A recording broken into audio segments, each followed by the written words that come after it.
계시록 1장 3절 천천히 합독하십니다. 시작. 이 예언의 말씀을 읽는 자와 듣는 자들과 그 가운데 기록한 것을 지키는 자들이 복이 있나니 때가 가까움이라. 다시 한번 읽어봅니다. 이 예언의 말씀을 읽는 자와 듣는 자들과 그 가운데 기록한 것을 지키는 자들이 복이 있나니 때가 가까움이라. 아멘. 우리 한국 교회는 물론이고 세계에 있는 여러 이제 그 주의 몸된 교회에서는 대부분 오늘은 종교개혁 기념 예배가 드려지고 또 설교를 할 것 같습니다. 저는 작년에 꼭 요맘때죠. 요맘때 그 종교개혁 그 주일에 또 종교개혁 그 주간에 독일에 있었습니다. 또 이 비텐베르크 여기 루터가 95개 조항을 이렇게 비텐베르크 그 문에 걸었던 바로 그곳에 이렇게 이제 있었습니다. 저는 생각에 독일에서는 또 이제 이렇게 우리 개신교회가 또 이렇게 많은 나라 아니겠습니까? 특별히 또 이제 비텐베르크에서 또 10월 31일 그 종교개혁 주간에는 얼마나 많은 사람들이 이것을 기념하고 이렇게 있을까 해서 좀 이렇게 이제 설레는 마음으로 가는데 똑같이 그냥 일상을 똑같이 살면서 이렇게 그 어떤 뭐 특별한 행사가 아무것도 없었어요. 좀 서운했습니다. 저는 이제 이 대한민국에서 거기까지 비행기 타고 날아가가지고 또 이제 거기 한참 가서 그 앞에서 이렇게 구경을 보는데 별다르게 그냥 이렇게 뭐 평상시와 똑같이 사람들을 살아내고 있는 것 같습니다.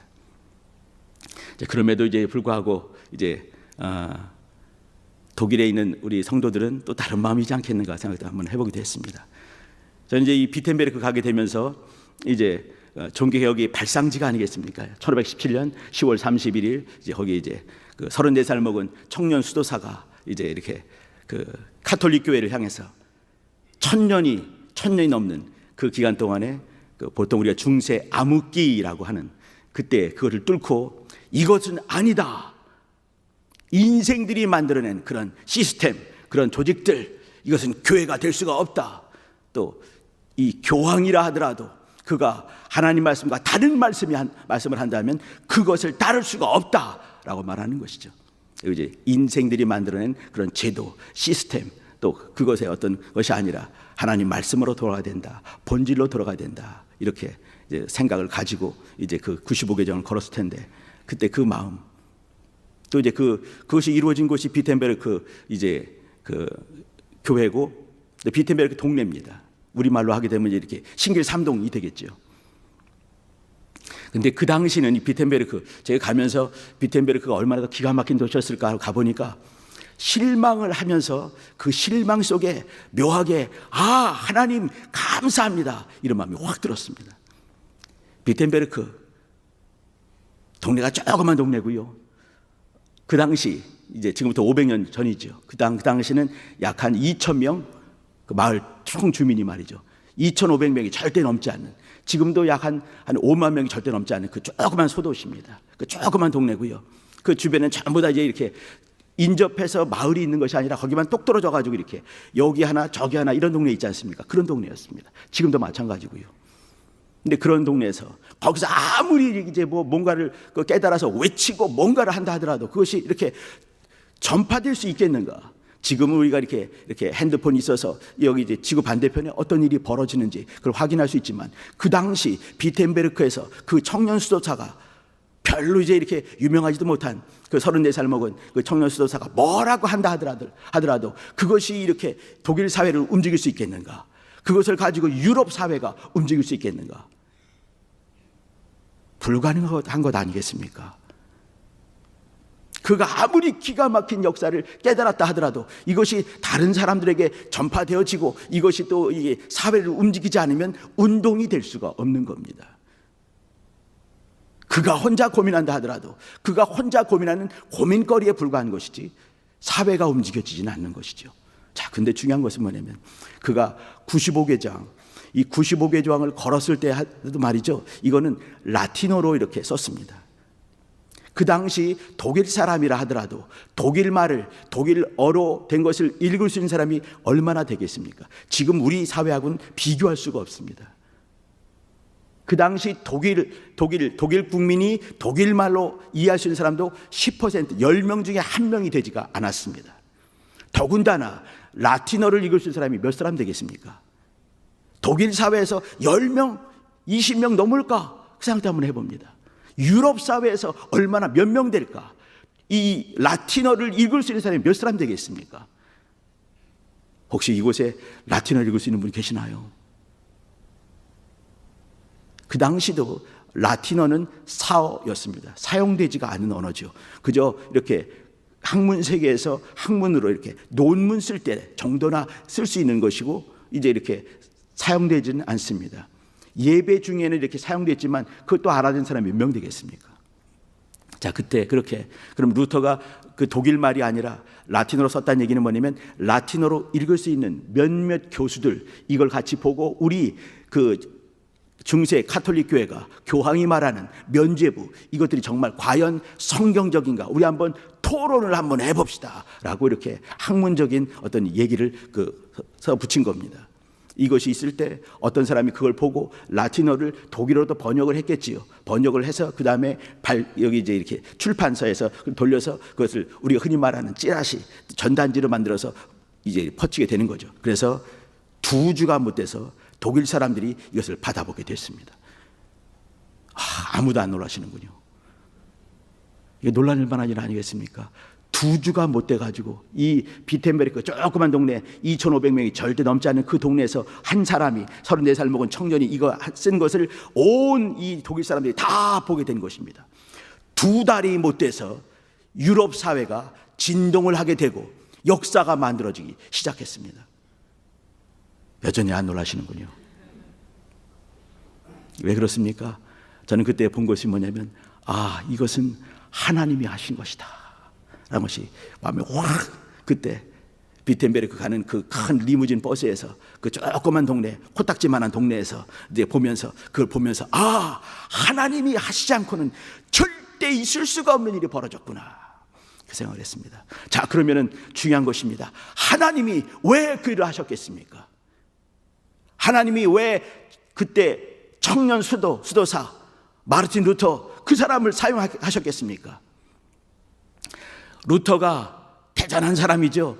이 지구별에서 낳은 그 유명한 위인 중에 한 명 아니겠습니까? 그러나 이 성경이 아니죠. 역사, 교회 역사를 공부하게 되면 이 루터보다 더 강력했던 사람, 더 진실되게 또 이 하나님의 말씀에 깊이 들어갔던 사람들을 몇 사람 찾을 수가 있습니다. 유럽 사회에서 체코, 지금으로 말하면 체코죠. 그 당시에는 보헤미아라는 곳인데 체코에 있었던 그 유명한 얀 후스 이런 사람이나 영국에 있는 또 존 위클리프 이런 사람들이나 유명한 사람들이 많이 있었습니다. 루터는 그 사람들이 했던 말을 재탕 삼탕하는 것에 불과할 수 있습니다. 근데 얀 후스 이런 사람 사용하지 않고 존 위클리프 사용하지 않았습니다. 사용되었지요. 근데 그것이 거대한 운동이 돼서 또 이 지구별을 바꾸는 역사를 만들어내지는 못했습니다. 체코 조그맣게 이렇게 운동이 벌어지다가 거기서 사그라지게 되는 거죠.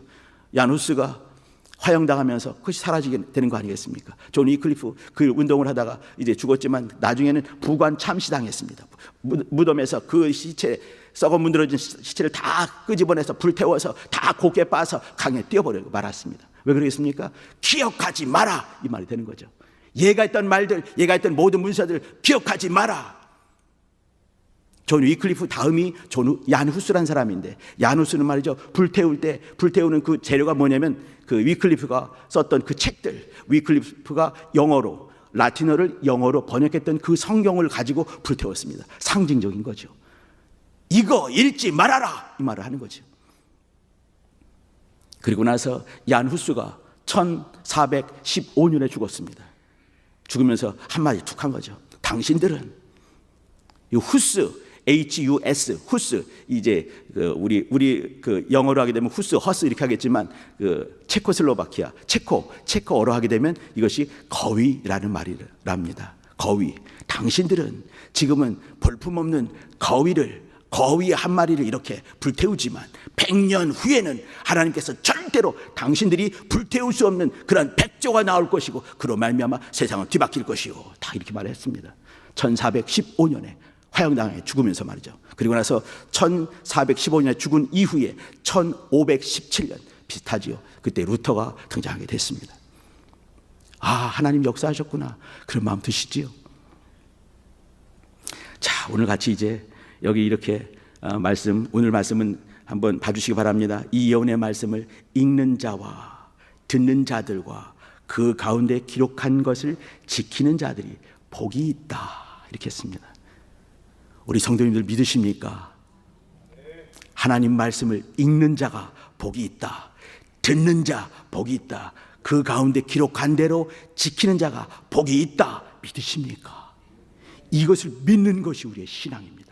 하나님 아버지께서 왜 그때 청년 수도사 루터를 사용하셨을까? 그 앞에 유명한 존 위클리프, 이 사람은 말이죠, 이 성경을 이 영어로 번역했던 그 유명한 사람입니다. 이 위클리프, 또 얀 후스 이런 사람 통해서 우리가 지금 이제 이렇게 성경을 보게 만들고, 우리나라 말로 지금 우리는 라틴어 성경을 보고 있지 않지 않습니까? 그죠? 영어 성경도 아니고 우리는 한글로 된 한글 성경을 보고 있습니다. 얼마나 감사한 일인지, 매일매일마다 볼 수 있는 것이 얼마나 큰 복인지, 이 말씀을 들을 수 있는 것이 얼마나 큰 복인지, 지킬 수 있는 것이 얼마나 큰 복인지 우리는 깨달아야 될 것 같습니다. 또 이 깨닫는 것에 이제 그치는 정도가 아니라 사실은 말이죠, 이 삶을 살아가야 되는 거죠. 내가 들었던 말씀, 내가 읽은 말씀, 내가 사모하는 그 말씀을 내 삶에 적용시키며 그 말씀을 닮아가야 되는 것이죠. 이 말씀이 무엇입니까? 이 말씀이 복이기 때문에 그렇습니다. 이 말씀이 무엇입니까? 능력이 되기 때문에 그런 것이죠. 이 말씀이 생명이 되기 때문에 그런 것이고, 이 말씀 속에 하나님의 마음이 담겨있기 때문에 그런 것 아니겠습니까? 또 이 말씀이 곧 하나님이시니라 라고 하신 것처럼 우리는 하나님을 어떻게 만나겠습니까? 이 말씀을 통해서, 말씀을 읽으면서, 말씀을 들으면서, 또 말씀을 지키면서 하나님을 만나고 그분의 손잡고 걸어가는 것이 우리의 신앙생활, 영적 생활이 아니겠습니까? 자, 루터 당시를 잠깐 이제 보도록 하겠습니다. 루터 당시 500년 전입니다. 500년하고도 9년이 더 됐군요. 참 감사한 게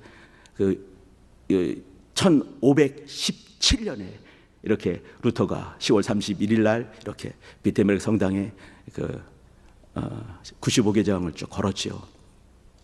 지금도 비텐베르크 성당에 가게 되면은 이렇게 성교회라고 하는데, 성이란 말이 홀리 거룩하다 성이 아니라 그냥 이렇게 캐슬 중세 성이 얼마나 많습니까? 그런 성이란 말이에요. 그런 성교회죠. 거기 가게 되면 첨탑이 이렇게 있습니다. 거기에 이렇게 헬라어로 딱 쓰여 있어요. 그것이 뭐냐면, 내 주는, 아까 부른 찬양이죠, 내 주는 강한 성이요, 이게 써 있습니다. 사람들이 그냥 왔다 갔다 정신없이 이제 독일 사람 살고 있는데, 저는 이렇게 보면서 너무 감사하다, 내가 이곳에 있구나라고 생각을 한번 해봤습니다. 내 주는 강한 성이요. 루터가 이제 어느 순간에 그것을 탁 문득 깨닫게 되고 이제 그걸 쓴 거 아니겠습니까? 그러면 루터가 그 당시 이것을 했을 때 그 종교개혁을 이렇게, 그는 종교개혁을 하려고 하는 사람이 아니라 교회라 한다면, 건강한 교회라 한다면, 또 주의 몸된 교회고 건전한 교회가 된다 한다면 우리가 어떻게 살아야 되겠습니까? 우리가 어떻게 말씀을 봐야 되겠습니까? 그걸 고민을 잔뜩 하면서 이제 이렇게 잘못하면 죽는 거거든요. 죽은 사람이 아까 말씀드린 존 위클리프, 또 얀 허스 이런 사람들 질비하게 많이 있는 거예요. 말씀 때문에 말씀을 지키려고 애쓰다가 또 화형당하고 물에 빠져 죽기도 하고 처참하게 다 죽은 거 아니겠습니까? 근데 그걸 알면서도 이제 안 할 수가 없는 거죠. 마음이 뜨거워지면서, 말씀을 향해서 마음이 뜨거워지면서 그것을 감당할 수가 없게 되어서 그는 이제 95개장을 걸었을 것입니다. 그러면 그때 어떤 일이 있었는지 우리 성도들 잘 아시죠? 중세교회가 어땠는지 아시죠? 제가 한마디로 정리를 한번 해보겠습니다. 중세교회는 말이죠, 사람이 법이었습니다. 그 사람이 누군지는 아시죠? 교황, 또 이 사제들, 이들이 법이었습니다. 그들은 성경을 자기는 볼 수 있었지요. 라틴어 성경이 있었습니다. 라틴어 성경은 말이죠, 이것은 그 4세기 말에 4세기 말에 그 제롬이라는 사람이 라틴어로 번역한 거 아니겠습니까? 헬라 말, 히브리 말을 라틴어로 번역을 한 것이에요. 근데 이것이 1000년간 이어지고 있는 것이죠. 나중에는 그 언어가 잊어버리게 되고 이제 사어가 되고 사용되지도 않았는데도 불구하고 성경은 라틴 말로 있는 겁니다. 그리고 이제 그 라틴어 성경이라 하더라도 이것을 개인이 소장할 수가 있었겠는가? 그건 절대로 불가능한 것이었습니다. 물론 성경이 또 뭐 이렇게 그 귀한 거기 때문에 그런 것도 있겠지만 사실 실상적으로도 비싸기도 어마무시하게 비쌌습니다. 우리 성도님들 잘 아시는 것처럼 금속 활자가 발명이 된 것은 독일에 이제 유명한 구텐베르크 사람이 있는 거 아니겠습니까? 이 사람이 1445년 6년 그 즈음에 금속 활자가 발명이 됐습니다. 그러면 그 전이라 한다면은 금속 활자가 없는 것이에요. 활자가 없다 한다면은 성경을 어떻게 쓰겠습니까? 필사를 하는 것입니다. 필사를 하게 되면 수십 명의 서기관들이 한꺼번에 모여서 2달 동안 열심을 다해야지만이 겨우 한 권이 이렇게 카피가 됐습니다. 그러면 1년에 6권 이상을 카피할 수가 없는 것이에요. 자, 그러면은 그 성경을 누가 가질 수 있겠습니까? 왕 같은 사람, 아니면 또 그 돈이 어마무시하게 많은 사람, 혹은 귀족 같은 사람이 한 권 소장할까 말까? 아니면 수도원, 아주 조그만 수도원은 뭐 소장할 수가 없고요. 아주 큰 수도원 같으면 거기에 딱 한 권이 있게 되는 것입니다. 이걸 살려면 말이죠, 성 한 채를 주고 돈을 가지고 사야지만이 이걸 살 수가 있고, 아니면 거대한 큰 과수원 같은 거를 하나를 팔아야지만이 이 한 권을 살 수가 있습니다. 그럼 누가 가질 수 있겠습니까? 또 갖는다 하더라도 그가 이렇게 정통적인 신학 공부를 하고 라틴어를 배우지 않으면 그저 까만 건 글씨고 하얀 건 종이밖에 안 되는 것이죠. 또 이만큼 요만한 성경이 아니라 사실은 한 술에 가득한 파피루스가 한 술에 가득하거나 혹은 양피지가 2술에 3술에 가득해야지만이 성경 한 권을 소장할 수가 있는 겁니다. 그러면 평민이 우리 일상의 우리 성도님들이 성경을 본다는 것은 거의 확실하게 불가능한 것입니다. 그리고 이제 이들을 하는 말이 뭐냐면 이 한 사람, 이 교황이나 혹은 추기경들이나 대주교나 이런 이렇게 그 당시 신부님 하는 그런 사람들이 하는 말이 뭐냐면, 이것은 하나님 말씀은 어렵다. 또 하나님 말씀은 해석하기가 참으로 어렵다. 봐도 모른다. 또 지키기 쉽지 않다. 그러므로 내가 잘 보고 또 건강하게 건전하게 해석을 해줄 테니까 너희들은 그저 순종하라, 이거죠. 사제가 성경을 대신해서 보고 풀기 어렵기 때문에 그들이 풀어줄 때 그것을 그저 아멘하는 것이 성도들, 그 당시 중세교회 성도들의 신앙의 모습이었습니다. 그리고 이제 그들이 이제 갖고 있는 이 수도사 교황과, 그러니까 교황이 있고 추기경이 있고 또 대주교 있고 주교 있고 신부 있고 딱 이렇게 계급 구조 아니겠습니까? 그러면 그 교황이 말하는 것이 그저 법이 되는 겁니다. 이 말씀은 이런 뜻이니라라고 선포하게 되면 그냥 교회의 법이 되는 그런 시대였습니다. 우리 성도님들 잘 아신 대로 그 말이 맞습니다. 그리고 이제 죄를 범하게 됐을 때 고해 성사를 하게 되고, 고해 성사를 하게 되면서 이제 이렇게 한마디 하죠. 당신이 그런 죄를 범했다고 고백했으니까 그러면은 당신은 그 죄를 속하기 위해서 이와 같이 주기도문을 10번을 외우시오. 헌금을 얼마를 하시오. 그리고 선행을 몇 건, 1건, 2건, 3건을 하시오. 그리고 그 회개하는 기도를 몇 번 드리시오. 그러면 이제 그들이 아멘 하고 가서 그대로 하게 되면 그것이 죄를 속하는 대속, 보속이라고 하는데 그것이 이루어지는 것입니다. 그러면은 속죄권이 누구한테 있었습니까? 사람에게 있었습니다. 교황이었고 추기경이었고 대주교, 주교, 신부들이 그러한 권리가 있었습니다. 자, 이렇게 속죄권이 있었을 때, 속죄권이 이제 그 당시 중세교회에서 가시화된 것이 무엇이었겠습니까? 그것이 면죄부 혹은 면벌부가 되는 거죠.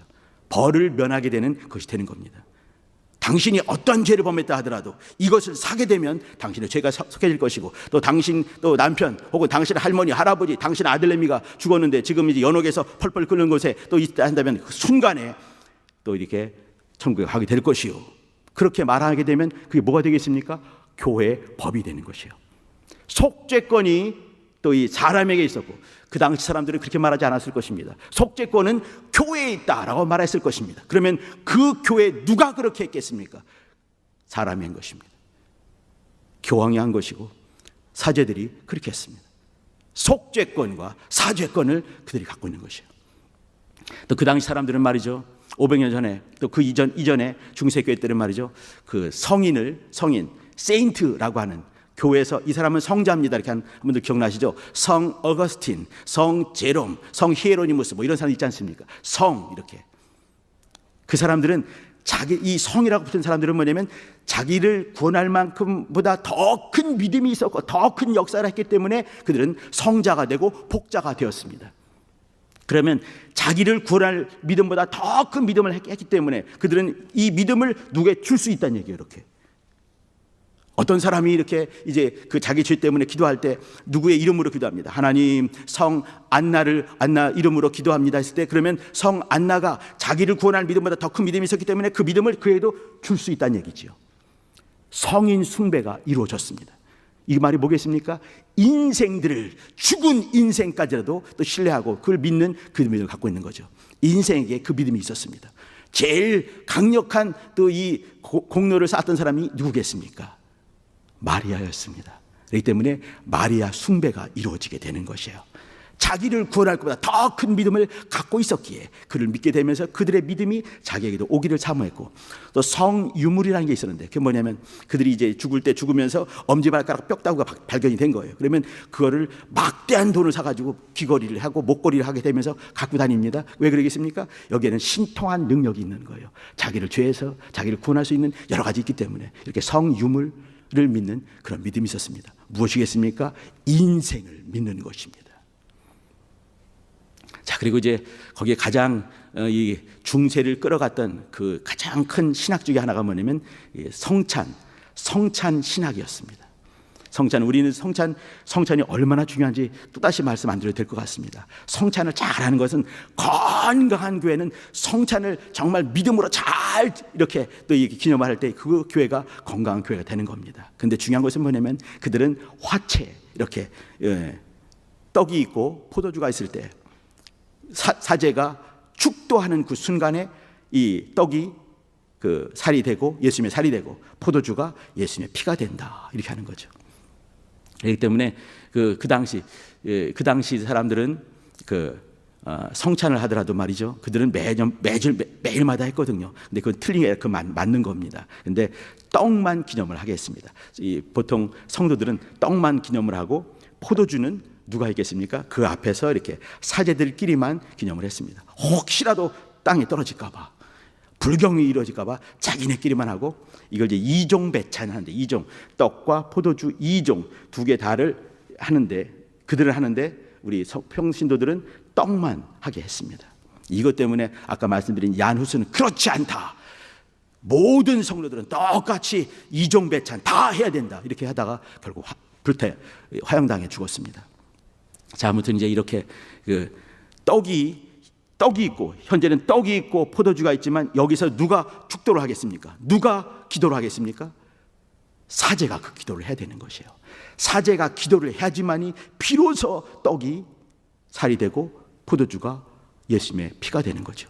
이렇게 화채가 된 이후에 그것을 기념할 때 이것이 성찬이 이루어지는 것입니다. 성찬이 이루어질 때 그들은 예배가 완성이 되는 것이에요. 예배 중심엔 뭐가 있겠습니까? 성찬이 있는 거예요. 근데 예배 중심에 성찬이 있는 것은 마땅하고 지당한 것입니다. 근데 그들은 이렇게 화채, 떡이 살이 되고 이렇게 하려면은 반드시 어떤 한 사람이 있어야 되는 것이죠. 중요한 것입니다. 어떤 사람이 있어야 되는 것이에요. 그게 누구겠습니까? 교황이고 사제들이었습니다. 그러면 그가 이렇게 축도를 하지 않으면 이게 이루어지지 않고, 그러면 이게 이루어지지 않으면, 성찬이 이루어지지 않으면 예배가 이루어지지 않고, 예배가 이루어지지 않는 것은 교회가 될 수가 없는 것이죠. 그러면 교황 없이는 예배 없다, 교황 없이는 교회 없다, 교황 없이는 구원 없다, 이것이 형성이 되는 거예요. 루터는 그것이 아니다 라고 말하는 것이죠. 루터가 죽기에 딱 좋은 그런 말들을 하지 않았겠습니까? 화형당하기 딱 좋은, 중세 사회에서는 죽기에 딱 좋은, 정말 죽기에 딱 맞는 그런 말들을 했습니다. 근데 그는 죽지 못했어요. 죽지 않았어요. 하나님께서 그를 통해서 이루고 싶은 것이 있는 것이죠. 그것이 무엇이었겠습니까? 그것은 말이죠, 말씀을 우리에게 주시는 그 일들을 하고 싶으셨던 것입니다. 오늘 중심되는 말이 뭐냐면, 그 유명한 루터가 등장했다, 그것이 아닙니다. 루터가 등장한 것은 말이죠, 하나님께서 그를 사용하지 않으면 등장할 수가 없는 것입니다. 하나님께서 루터를 사용하셔서 결국 하고 싶은 일이 무엇이었겠습니까? 말씀을 우리에게 주시는 것입니다. 말씀을 읽게 주시고 싶은 것이에요. 말씀을 들을 수 있게 주고 싶은 것이죠. 말씀을 지킬 수 있도록 주고 싶은 것입니다. 하나님의 말씀을 향한 그 특심이, 그 열심이 역사하신 것이지요. 그래서 루터 끝끝내 화형당하지 않고 죽지 않으면서 결국 남아서 그 일들을 이뤄갔던 것입니다. 우리 성도님들, 오늘같이 나눈 말씀을 다시 한번 봐주시기 바랍니다. 그게 무엇입니까? 말씀을 듣는 자가, 말씀을 읽는 자들이, 또 말씀 그 가운데 기록한 대로 지키는 자가 복이 있다 하였습니다. 우리는 복이 있다, 그 인정을 해요. 하나님 말씀은 살았다, 운동력이 있다, 능력이 있으시다. 하나님 말씀에 생명이 있다, 인정을 하셔요. 밥을 먹으면 배부르다, 인정을 하고, 안 먹으면 굶어 죽는 것 아니겠습니까? 근데 우리 성도님들, 지금 동일하게 어제도 그렇고 오늘도 그렇고 내일도 그렇고 여전히 동일하게 말씀을 사모하면서, 그 말씀이 또 나를 살리시는 그 말씀을 인정하면서 그 말씀을 깊이 보고 있는가, 사모하는가, 열심히 있는가? 루터는 그 말씀에 열심히 있었기 때문에, 그 말씀이 있어서 뜨거워지면서 감당할 수 없는 그 뜨거움 때문에 죽음을 불사하고, 또 말씀의 일들을, 주께서 하시고 싶어 하시는 그 일들을 감당하면서 하나님의 사람이 되었습니다. 그리고 내 주는 나의 강한 성이다 고백하면서 주 앞에 역사했던 것이지요.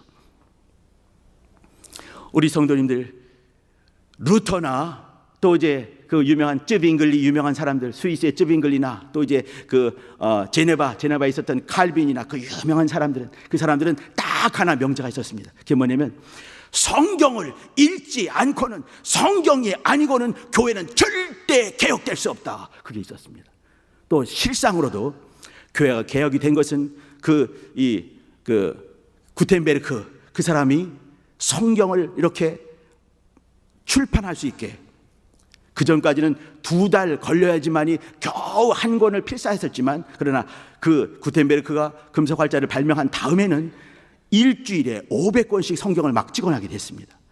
루터가 1517년에 이렇게 종교개혁을 한 다음에, 그 루터를 잡아 죽이는 사람이 드글드글 많이 있었을 때, 그 어떤 사람이 또 그를 잡아다가 이제 이렇게 그 바르트부르크 성이라는 곳에 거기다 집어넣어 놨습니다. 아무도 모르게, 누가 와서 죽여버릴까봐. 거기서 뭐 있겠습니까? 그는 벌벌벌 떨고 있었을 것입니다. 잡히면 죽으니까, 화형당해 죽으니까. 그 이기기 위해서 뭐 했겠습니까? 또 정말 필요한 일들을 하게 되는 거죠. 그게 뭐냐면, 독일어로 그 당시 모든 사람들, 독일 사람들이 성경을 볼 수 있게 신약 성경을 10개월 만에 번역을 했습니다. 이 루터의 가장 위대한 일 중에 하나가 뭐냐면, 모국어로, 자기네 이 백성들이 모국어로 성경을 읽을 수 있게 한 것입니다. 그러면서 역사가 만들어졌어요. 개혁이 된 것이죠. 이 개혁자 루터라는 사람은 자기가 먼저 말씀을 보면서 개혁이 됐어요. 개혁이 된 다음에 주변 사람들을 개혁되게 하기 위해서 말씀 볼 수 있게 역사했지요. 더불어 같이 개혁되면서 독일 사회가 바뀌게 되고, 유럽이 바뀌게 되면서 지구, 별이 바뀌게 되었습니다.